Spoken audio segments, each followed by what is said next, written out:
안녕하세요. 저는 사라첸이고 동아시아학을 전공하는 3학년 대학생이에요. 이 수업은 제가 가장 좋아하는 수업 중 하나가 되었는데 단순히 주제가 흥미롭기 때문만은 아니에요. 여러 아시아 국가에서 온 학생들이 직접 겪은 경험을 나누기 때문에 배움이 더 현실적이고 개인적으로 느껴지거든요. 강의실에 들어서자마자 시원한 에어컨 바람이 제 얼굴에 닿았어요. 오후 2시였고 벌써 아시아 관광과 경제성장 수업을 들으러 온 학생들이 반쯤 자리를 채우고 있었어요. 어떤 학생들은 노트북을 두드리고 다른 몇몇은 소그룹으로 대화를 나누고 있었고 또 몇 명은 점심을 마저 먹고 있더라고요. 그 소음은 마치 벌들이 벌집에서 부지런히 움직이는 것처럼 끊임없이 웅성거렸어요. 중간쯤 자주 앉는 자리로 가서 파란 노트와 제가 좋아하는 펜을 꺼냈어요. 나무로 된 의자에 앉아 약간 삐걱거리는 소리가 났어요. 제 오른쪽에는 준호가 이어폰을 끼고 휴대폰으로 무언가를 보고 있었고 왼쪽에는 마리아가 지난주 수업 노트를 형광펜으로 열심히 밑줄 긋고 있었어요. 그녀의 교과서는 온통 노란 줄로 덮여 있었죠. 벽에 걸린 시계가 2시 10분을 가리킬 때쯤 드디어 톰슨 교수님이 들어오셨어요. 교수님은 키가 크고 말랐는데 항상 소매를 거둔 셔츠를 입고 계셨어요. 오늘은 연한 파란색 셔츠였어요. 준비하면서 머리를 자주 헝클이셨는지 머리카락이 살짝 흐트러져 있었어요. 그건 교수님이 깊이 생각할 때 자주 하시는 습관이거든요. 안녕하세요, 여러분. 교수님은 노트북을 책상에 내려놓으며 인사하셨어요. 그와 동시에 프로젝터가 켜지면서 스크린에 하얀 사각형이 나타났어요. 교수님이 준비하는 동안 저는 앞에서 두 줄 앞에 앉아있는 타이에서 온 학생 말리가 눈에 들어왔어요. 평소에 늘 밝던 말리가 오늘은 왠지 심각해 보였어요. 무슨 일일까 궁금했어요. 첫 번째 슬라이드가 화면에 나타났어요. 태국과 한국의 변화하는 관계. 제 펜이 노트 위에서 멈췄어요. 이 주제는 바로 저의 관심을 사로잡았어요. 제가 지난주에 뉴스에서 읽었던 내용이었거든요. 톰슨 교수님이 다음 슬라이드를 클릭하자 강의실은 더 조용해졌어요. 화면에 한국의 태국 관광이 최근 몇 년 동안 감소한 통계와 그래프가 가득했어요. 이어진 슬라이드들에는 태국에서 문을 닫은 한국 기업들, 한국에서 일하는 태국 노동자들의 문제, 그리고 태국 학교에서 줄어든 한국어 교사 수가 나왔어요. 강의실 안의 공기가 묵직하게 느껴졌어요. 보통 누군가가 속삭이거나 타이핑 소리가 들렸을 텐데 지금은 모두가 그저 화면을 바라보고 있었어요. 주위를 둘러보니 각기 다른 표정을 짓고 있는 친구들이 보였어요. 앞쪽에 앉아있던 한국인 학생 준혁은 빠르게 노트에 필기를 하고 있었고 말리는 어깨에 힘이 잔뜩 들어간 채 펜을 꽉 쥐고 있었어요. 저도 속이 불편해졌어요. 화면에 나온 숫자들은 단순한 데이터가 아니라 실제 사람들과 그들의 삶에 관한 이야기였거든요. 작년에 교환학생으로 한국에 있을 때 자주 갔던 태국 음식점들과 방콕에서 봤던 한국 쇼핑 거리가 떠올랐어요. 이런 변화들이 그곳과 그곳에서 일하는 사람들에게 어떻게 영향을 미쳤을까요? 톰슨 교수님의 목소리가 제 생각을 끊었어요. 오늘은 이러한 경향과 두 나라에 미치는 영향을 분석할 겁니다. 교수님이 안경을 고쳤으며 말씀하셨어요. 하지만 데이터를 보기 전에 이런 경제적 변화가 보통 사람들의 일상에 어떻게 영향을 미치는지 한번 생각해 보세요. 그때는 몰랐지만 이 질문이 제가 겪은 가장 뜨거운 수업 토론으로 이어질 줄은 상상도 못했어요. 방 안의 공기가 전기가 흐르는 것처럼 긴장됐어요. 마치 폭풍이 오기 직전의 순간처럼요. 저는 새로운 페이지를 넘기고 앞으로 있을 이야기를 받아 적을 준비를 했어요. 말리가 손을 번쩍 들었을 때 저도 모르게 눈이 따라갔어요. 그녀의 손가락이 살짝 떨리고 있었고 턱 근육이 딱딱하게 굳는 게 보였어요.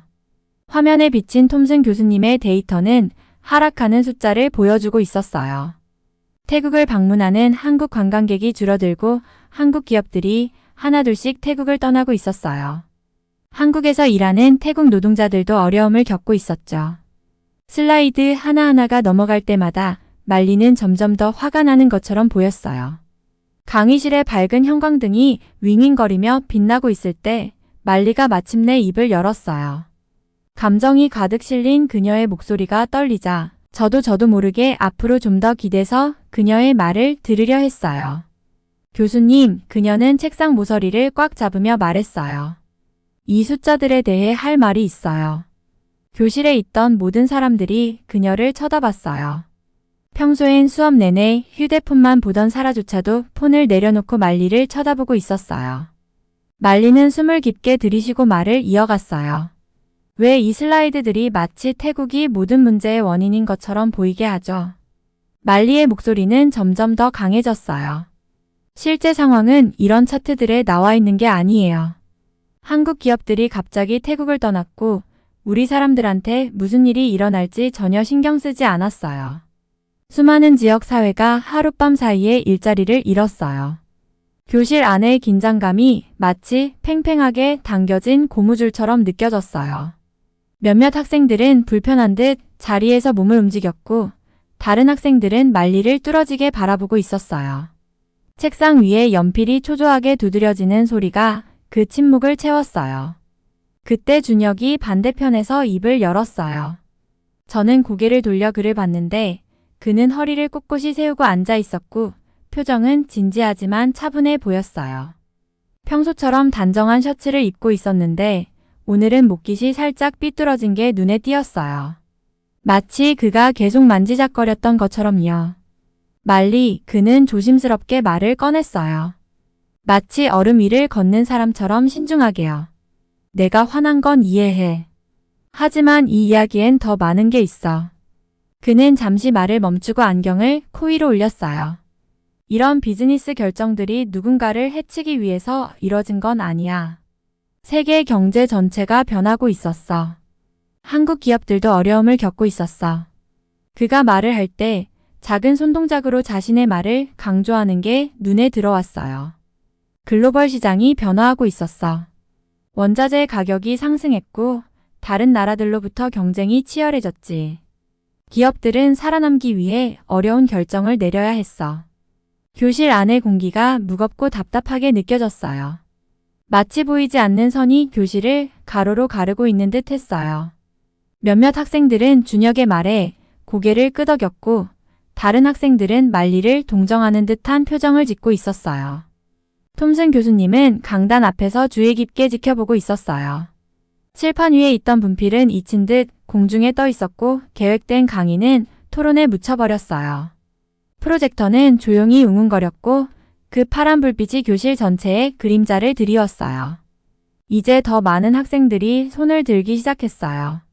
다른 한국 학생인 민서는 자기 가족의 작은 사업체인 수출업도 타격을 입었다는 이야기를 하고 싶어 했고 다른 태국 학생인 마이는 사촌이 한국 공장에서 일자리를 잃었다는 이야기를 들려줬어요. 각자의 목소리가 더해질 때마다 교실의 긴장감은 점점 더 깊어졌어요. 저는 그 순간 양쪽 사이에 끼어 있었어요. 눈은 말리와 준혁을 오가며 마치 테니스 경기를 보듯 움직였어요. 둘 다 일리가 있었고 둘 다 상처받고 있었고 둘 다 자신이 옳다고 믿고 있었어요. 화면에 떠있는 단순한 차트와 그래프는 이제 너무 단순하고 깔끔해 보였어요. 현실의 복잡한 문제들을 담기엔 부족했죠. 부모님들이 일자리를 잃었을 때의 걱정, 사업체를 유지하려 애쓰는 사람들의 스트레스 같은 것들은 차트로는 절대 보여줄 수 없으니까요. 깨어진 신뢰나 흔들린 우정도 그 숫자들로는 표현되지 않았어요. 노트에 적던 메모는 어느새 낙서로 변해 있었고 그때 문득 이건 단순한 수업 토론이 아니라는 걸 깨달았어요. 이건 제 눈앞에서 벌어지고 있는 진짜 현실이었고 양쪽 모두가 진짜 상처를 입고 있는 상황이었어요. 말리가 책상에서 일어서는 걸 봤어요. 손이 떨리면서 책상의 가장자리를 꽉 잡고 있었어요. 교실의 불빛이 그녀의 눈에 맺힌 눈물을 더욱 빛나게 만들었어요. 이렇게 힘들어하는 모습은 처음이었어요. 항상 스터디 그룹에서 밝고 즐거운 모습만 봐왔는데 지금 그녀의 얼굴에는 깊은 고통이 드러나 있었어요. 그 기분이 어땠는지 알아요? 말리의 목소리는 처음엔 작았지만 점점 강해졌어요. 우리 아빠 얘기해 줄게요.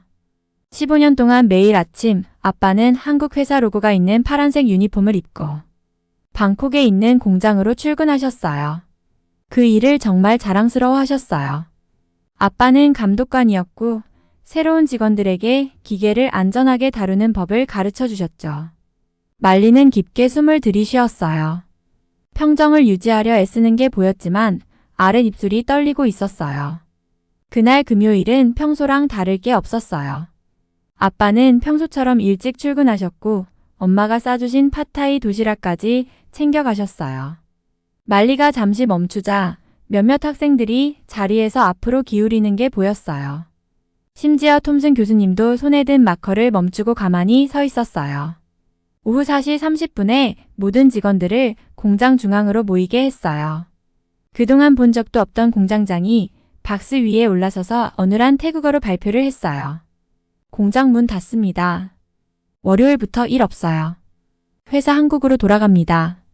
말리의 목소리에 쓴맛이 섞였어요. 그렇게 끝난 거예요. 수백 명이 일자리를 잃었어요. 아무런 경고도 없었고 제대로 된 설명도 없었죠. 아빠는 그 공장을 함께 세우고 15년 동안 잘 운영해 오셨는데 제대로 된 인사 한마디도 없이 끝나버린 거예요. 교실 안은 숨이 막힐 듯한 침묵이 흐르고 에어컨 소리만 들렸어요. 말리는 계속해서 목소리를 높였어요. 그날 아빠는 평소보다 일찍 집에 오셨어요.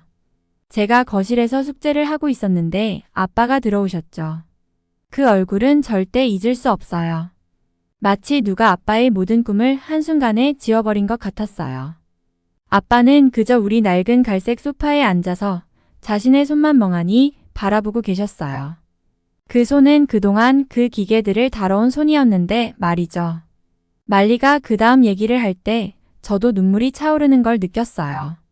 그날 밤 전화가 계속 울렸어요. 다른 직원들의 가족들이었어요. 다들 같은 질문을 했어요.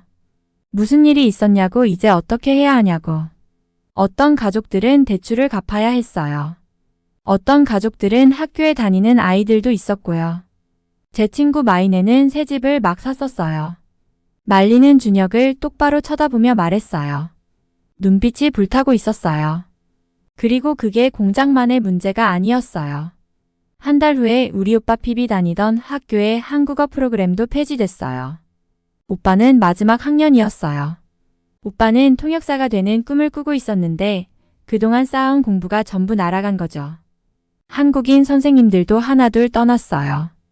인사도 없이 설명도 없이 그냥 떠나버렸어요. 말리의 목소리가 떨리기 시작했어요. 우리 동네가 변했어요. 공장 직원들이 점심을 먹던 작은 식당이 문을 닫았고 공장 앞에서 커피를 팔던 아주머니도 사라졌어요. 공장 앞에서 대기하던 택시기사들도 단골 손님을 잃었어요. 도미노가 하나씩 쓰러지는 걸 보는 것 같았어요. 말리의 어깨가 처졌고 그녀의 몸에서 싸우려는 힘이 빠져나가는 게 보였어요. 그러니까 우리가 여기서 경제 변화나 기업 결정에 대한 깔끔한 차트를 볼 때 그 숫자들 뒤에는 우리 가족 같은 사람들이 있다는 걸 기억해 주세요. 그 통계 하나하나마다 누군가의 꿈이 무너진 게 있어요. 우리 아빠는 지금도 가끔 아무도 안 볼 때 그 유니폼을 입으세요. 유니폼을 옷장에 깨끗하게 다려서 걸어두고 다시 일하러 가는 전화를 기다리는 것처럼요. 말리가 자리로 돌아가 앉을 때 마침내 눈물이 그녀의 뺨을 타고 흘러내리는 게 보였어요. 교실은 여전히 조용했고 모두가 그녀의 말을 곱씹고 있는 듯 했어요. 평소처럼 학생들이 종이를 뒤적이거나 노트북을 두드리는 소리도 멈췄어요. 이제 이건 단순한 경제 문제가 아니었어요. 진짜 사람들, 진짜 고통, 그리고 영원히 바뀌어버린 진짜 삶에 대한 이야기였어요. 준혁이가 천천히 자리에서 일어나는 걸 지켜봤어요.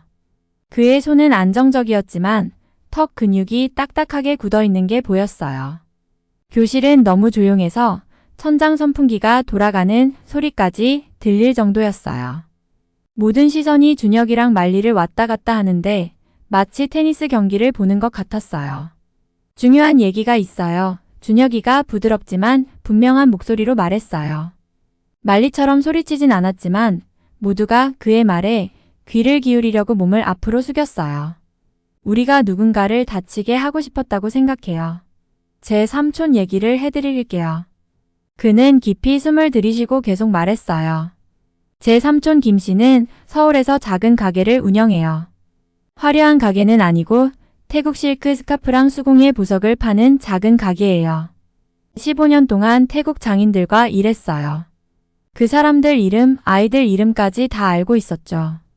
크리스마스마다 그 사람들 가족 사진이 담긴 카드를 받았어요. 말을 하면서 준혁이의 손이 공중에서 그림을 그리듯 움직이는 게 보였어요. 상황이 안 좋아지기 시작했을 때 삼촌은 밤에 잠을 못 잤어요. 주방 테이블에 앉아서 날이 밝을 때까지 계산서를 들여다보며 태국에서 물건을 계속 사올 방법을 찾으려고 했죠. 하지만 결국 계산이 맞지 않았어요. 비용은 계속 오르는데 사람들은 예전만큼 사지 않았어요. 준혁이는 잠시 멈추고 말리를 똑바로 바라봤어요. 어느 날 삼촌은 오랫동안 함께 일했던 태국 파트너들에게 전화를 걸어 더 이상 그들의 제품을 살 수 없다고 말해야 했어요. 삼촌은 그 전화를 한 뒤 울었어요. 제가 그 자리에 있었거든요. 그걸 봤어요. 교실은 이제 완전히 고요해졌어요. 심지어 톰슨 박사도 화이트보드에 마커를 들고 그대로 멈춰 있었어요. 보세요, 준혁이가 계속 말했어요. 목소리가 더 힘이 써졌어요. 이건 큰 연쇄 반응 같은 거예요. 세계 경제가 아프면 다들 감기를 앓게 돼요. 한국 기업들이 태국을 다치게 하려고 했던 게 아니에요. 모두가 살아남으려고 한 거예요. 제 삼촌 가게도 거의 파산할 뻔했어요. 3명의 직원을 해고해야 했죠. 그분들은 제가 어릴 때부터 삼촌 가게에서 일해오던 사람들이에요. 그는 휴대폰을 꺼내서 교실에 사진을 보여줬어요. 보세요, 이분이 박 씨예요. 삼촌 가게에서 12년 동안 일하셨어요. 제가 학교 끝나고 가게에 들릴 때마다 사탕을 주시곤 했죠. 지금은 편의점에서 시간제로 일하고 계세요. 그게 그분이 구할 수 있는 유일한 일이었어요. 우리가 이걸 원했을 것 같아요. 말리의 표정이 살짝 누그러지는 게 보였어요. 그녀가 사진을 바라보고 있었거든요. 아까 얘기한 한국어 선생님들이요. 준혁이가 휴대폰을 집어넣으며 말했어요. 그분들 중 많은 분들이 제 친구들이에요. 그분들도 태국에서 가르치는 걸 정말 좋아했어요. 떠나고 싶지 않았어요. 하지만 학교들이 예산을 줄이기 시작하면서 어쩔 수 없었죠. 몇몇 분들은 아직도 한국에서 새 일자리를 찾고 있어요. 그는 교실 앞쪽으로 걸어가서 차가운 숫자와 그래프로 가득한 화면 옆에 섰어요. 이건 그냥 통계가 아니에요. 그는 화면을 가리키며 말했어요. 이건 양쪽 모두의 진짜 사람들 이야기예요. 한국의 공장 노동자들도 일자리를 잃었어요. 제 삼촌 같은 작은 가게 주인들도 처음부터 다시 시작해야 했어요. 모두가 상처를 입었어요. 그는 다시 말리를 바라보며 목소리를 더 부드럽게 낮췄어요. 당신의 아버지에게 일어난 일이 불공평하다는 거 알아요. 정말 안타깝게 생각해요. 하지만 이건 한국이 태국을 미워해서 그런 것도 아니고 태국이 잘못해서 그런 것도 아니에요. 우리 모두가 우리 힘으론 어떻게 할 수 없는 더 큰 무언가에 휘말린 거예요. 마치 폭풍 속에 갇혀서 어느 나라 사람이든 다 같이 비를 맞는 것처럼요. 준혁이는 다시 자리에 앉으면서 노트북을 가지런히 정리했어요. 우리 두 나라의 관계는 오래전부터 이어져 왔어요. 그는 조용히 말했어요.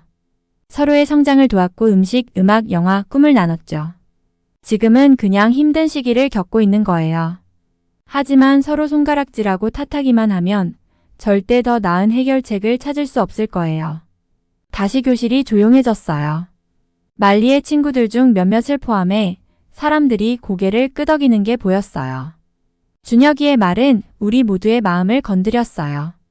경제적인 결정들 뒤에는 항상 최선을 다해 살아가려는 사람들이 있다는 사실을 일깨워줬어요. 닥터 톰슨이 책상에서 일어나 교실 중앙으로 걸어가는 모습을 지켜봤어요. 그의 발걸음 소리가 팽팽한 침묵 속에서 울려 퍼졌죠. 마치 폭풍 전의 고요함처럼 공기가 무겁게 느껴졌어요. 말리와 준혁은 여전히 서 있었고 둘의 얼굴은 감정으로 붉게 상기되어 있었어요. 모두 저와 함께 깊게 숨을 쉬어볼까요? 닥터 톰슨이 부드럽게 말하며 직접 천천히 숨을 들이마시는 동작을 보여줬어요. 저도 모르게 따라하게 됐고 다른 학생들도 같은 행동을 하고 있다는 게 눈에 들어왔어요. 그렇게 단순한 행동 하나가 교실 안에 있던 긴장감을 조금이나마 풀어주는 게 놀라웠어요. 말리, 준혁 앉으세요. 그는 손짓하며 자리로 앉으라고 했어요. 우리가 지금 겪고 있는 건 실제 국제관계에서 일어나는 일들과 똑같습니다. 이건 단순한 학문적 논의가 아니라 실제 사람들과 그들의 삶, 그리고 그들이 겪는 고통에 관한 이야기입니다. 두 학생이 천천히 자리로 앉는 모습을 지켜봤어요. 말리는 손등으로 눈물을 닦았고 준혁은 어깨에 힘이 잔뜩 들어간 채로 공책만 바라보고 있었어요. 닥터 톰슨은 컴퓨터로 가서 새로운 슬라이드를 띄웠어요. 화면에는 태국과 한국의 두 지도가 나란히 있었고 그 아래에는 평범한 사람들의 사진이 있었어요. 저녁 식사를 하는 가족들, 공장에서 일하는 노동자들, 교실에서 공부하는 학생들, 가게에서 일하는 주인들의 모습이었어요. 이 사진들을 보세요. 닥터 톰슨이 부드러우면서도 단호한 목소리로 말했어요. 우리가 국제관계에 대해 이야기할 때 종종 큰 단어들과 숫자들에 빠지게 됩니다. 하지만 이건 결국 이런 사람들에 관한 이야기예요. 그들은 생계를 유지하고 가족을 부양하며 더 나은 삶을 만들기 위해 애쓰는 사람들입니다. 그는 다른 슬라이드로 넘겼는데 이번에는 그래프와 도표들이 나왔어요. 하지만 이번엔 다르게 설명했어요. 이 숫자들은 실제 이야기를 나타냅니다. 사업 파트너십이 20% 감소했다는 건 양국의 수천 가정이 영향을 받았다는 뜻이에요. 문화 교류 프로그램이 중단되면 말리의 오빠와 같은 사람들이 공부를 계속할 수 없게 되고 아마도 태국에서 공부하려고 했던 많은 한국 학생들도 마찬가지일 겁니다. 그가 차가운 통계와 따뜻한 인간 경험을 연결하는 방식이 인상적이었어요. 모든 게 더 현실적으로 느껴졌고 더 중요한 문제처럼 다가왔어요. 하지만 희망이 보이는 부분도 있어요. 닥터 톰슨이 이어서 말하며 새로운 슬라이드를 띄웠어요. 이번엔 태국의 한국 식당들과 한국의 태국 가게 사진이었어요. 이 모든 일이 있었음에도 불구하고 사람들은 여전히 연결될 방법을 찾아요. 한국에서 태국 음식은 여전히 사랑받고 있고 태국에서도 K-팝과 한국 드라마가 여전히 인기가 많아요. 경제적 어려움이 있다고 해서 이런 연결이 사라지진 않아요. 그는 교실을 향해 돌아섰어요. 지금 우리가 필요한 건 누가 옳고 그른지를 따지는 게 아니에요. 앞으로 어떻게 함께 나아갈 수 있을지 이해하는 게 중요합니다. 말리, 당신 가족의 이야기는 중요한 의미가 있어요. 그 이야기는 큰 결정들이 실제 사람들에게 어떻게 영향을 미치는지 보여줍니다. 준혁, 당신의 관점은 복잡한 상황 속에서 이런 결정들이 어떻게 모든 사람에게 영향을 미치는지 이해하는 데 도움을 줘요. 닥터 톰슨은 말을 하면서 교실을 돌아다니며 학생들과 눈을 맞췄어요. 이 문제들을 해결할 책임이 여러분에게 주어진다면 가장 먼저 무엇을 할 건지 생각해 보세요. 양측 모두를 고려해야 해요. 일자리를 잃은 태국 노동자와 회사를 계속 운영할 수 없었던 한국 사업가 모두를 생각해야 합니다. 주변을 둘러보니 학생들이 고개를 끄덕이기 시작했어요. 말리와 준혁도 이제는 조금 덜 긴장한 표정이었어요. 다음 주까지 닥터 톰슨이 말했어요. 각자 다른 시각을 가진 사람과 짝을 이뤄서 인터뷰하세요. 국제관계가 여러분 가족에게 어떻게 영향을 미쳤는지 서로 이야기해보세요. 서로의 경험을 나누는 것에서 이해가 시작됩니다. 종이 칠 시간이 다 되어가고 있었지만 닥터 톰슨은 마지막으로 한 마디를 더했어요. 기억하세요. 국제관계에는 악당이 거의 없습니다. 그저 복잡한 세상에서 살아남고 성공하려고 최선을 다하는 사람들이 있을 뿐이에요.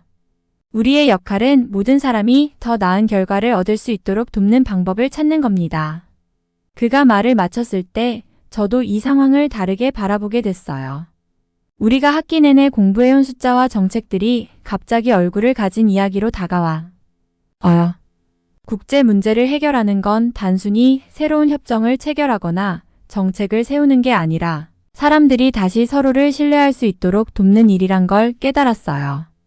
딱딱한 플라스틱 의자에 앉아 친구들이 가방을 싸는 모습을 지켜보고 있는데 머릿속에서 뭔가 중요한 게 딱 맞춰졌어요. 그동안 밤새 읽어온 국제관계에 대한 뉴스 기사들이 갑자기 전과는 다르게 느껴졌어요. 전에는 나라들을 그저 지도 위의 모양으로만 보고 그 관계를 숫자나 그래프로만 생각했었는데 오늘은 모든 게 다르게 보였어요. 저는 아직도 눈물을 닦고 있는 말리를 바라봤어요. 그녀가 공책을 집어넣으면서 손이 약간 떨리고 있었죠. 말리 아버지가 직장을 잃었다는 이야기는 그냥 또 다른 통계 수치가 아니었어요. 그건 진짜 현실이었어요. 금요일 저녁 그들의 가족이 식탁에 둘러앉아 아버지가 왜 이제부터 모든 게 달라질지 설명하려는 모습이 그려졌어요. 그 생각에 마음이 무거워졌어요. 그 다음에는 준혁이에게 눈길이 갔어요. 그는 진지한 표정으로 서류를 정리하고 있었는데 아마도 여전히 삼촌의 어려운 사업 상황을 생각하고 있었을 거예요. 그가 한국 기업들이 힘든 결정을 내려야 한다고 말할 때 목소리가 더 단호해졌던 게 기억났어요. 그건 그냥 얼굴 없는 대기업들을 옹호하는 게 아니었어요. 준혁도 역시 실제로 알고 있고 소중히 여기는 사람들을 생각하고 있었던 거예요. 있잖아, 누군가 조용히 말했어요. 제 옆자리에 항상 앉던 사라였어요. 방금 거 진짜 대단하지 않았어? 저는 여전히 생각에 잠긴 채 고개를 끄덕였어요. 넌 뭐가 제일 미쳤다고 생각해? 저도 속삭였어요. 우리가 매일 나라들이 싸우거나 협상하는 뉴스를 보는데 그 안에 있는 실제 사람들은 잘 생각하지 않는다는 거야. 우리는 함께 교실을 나서면서도 방금 있었던 일들에 대한 생각을 멈출 수가 없었어요. 마치 양쪽 다 옳고 또 틀린 그런 영화를 보는 것 같았어요. 말리의 고통은 진짜였어요. 그녀가 말할 때마다 그게 느껴졌거든요. 하지만 준혁도 틀리지 않았어요. 가끔은 누가 의도적으로 누군가를 다치게 하려는 게 아니라 세상이 복잡해서 안 좋은 일들이 일어나는 거죠. 물 마시는 곳에 멈춰서 긴 한 모금을 마시면서 그동안 국제 갈등에 관한 뉴스 헤드라인들을 얼마나 많이 흘려보냈는지 떠올렸어요. 무역 분쟁이나 외교적 긴장에 관한 기사들을 그냥 스쳐 지나간 게 몇 번이나 됐을까요? 경제적 결정 하나하나 뒤에는 말리 아버지나 준혁, 삼촌 같은 수많은 이야기들이 숨어 있었을 텐데 말이에요. 밖으로 나오니 오후 햇살이 밝게 비치고 있었고 말리와 준혁이 캠퍼스 반대 방향으로 걸어가는 게 보였어요. 두 사람 모두 좋은 사람들이었어요. 서로 다른 방식으로 상처받았고 자신보다 훨씬 큰 문제를 이해하려고 애쓰고 있었어요. 만약 그들이 정말로 앉아서 서로의 이야기를 나라의 대표가 아닌 그냥 사람으로서 들을 수 있다면 어떤 일이 일어날까 궁금해졌어요. 오늘의 경험은 제 미래 직업에 대해 다르게 생각하게 만들었어요. 저는 동아시아학을 공부하고 있었는데 다양한 문화를 배우는 게 너무 좋았거든요. 그런데 이제는 더 중요한 걸 깨달았어요. 외교는 단순히 협상을 하고 서류에 서명하는 게 아니에요. 그건 결정이 실제 사람들의 삶에 어떤 영향을 미치는지 이해하는 거죠. 집으로 걸어가다 국제학생센터 앞을 지났는데 창문 너머로 전 세계에서 온 학생들이 함께 이야기하고 웃고 있는 모습이 보였어요. 그 모습을 보니 희망이 생겼어요. 아마도 나라 간의 큰 문제를 해결하는 첫걸음은 화려한 회의실이나 정부, 사무실에서 시작되는 게 아닐지도 몰라요. 아마 우리 교실 같은 곳에서 사람들이 자기 이야기를 나누고 서로를 진심으로 이해하려고 할 때 시작되는 걸지도요. 저는 휴대폰을 꺼내서 메모 앱을 열었어요. 오늘 배운 걸 적고 싶었어요.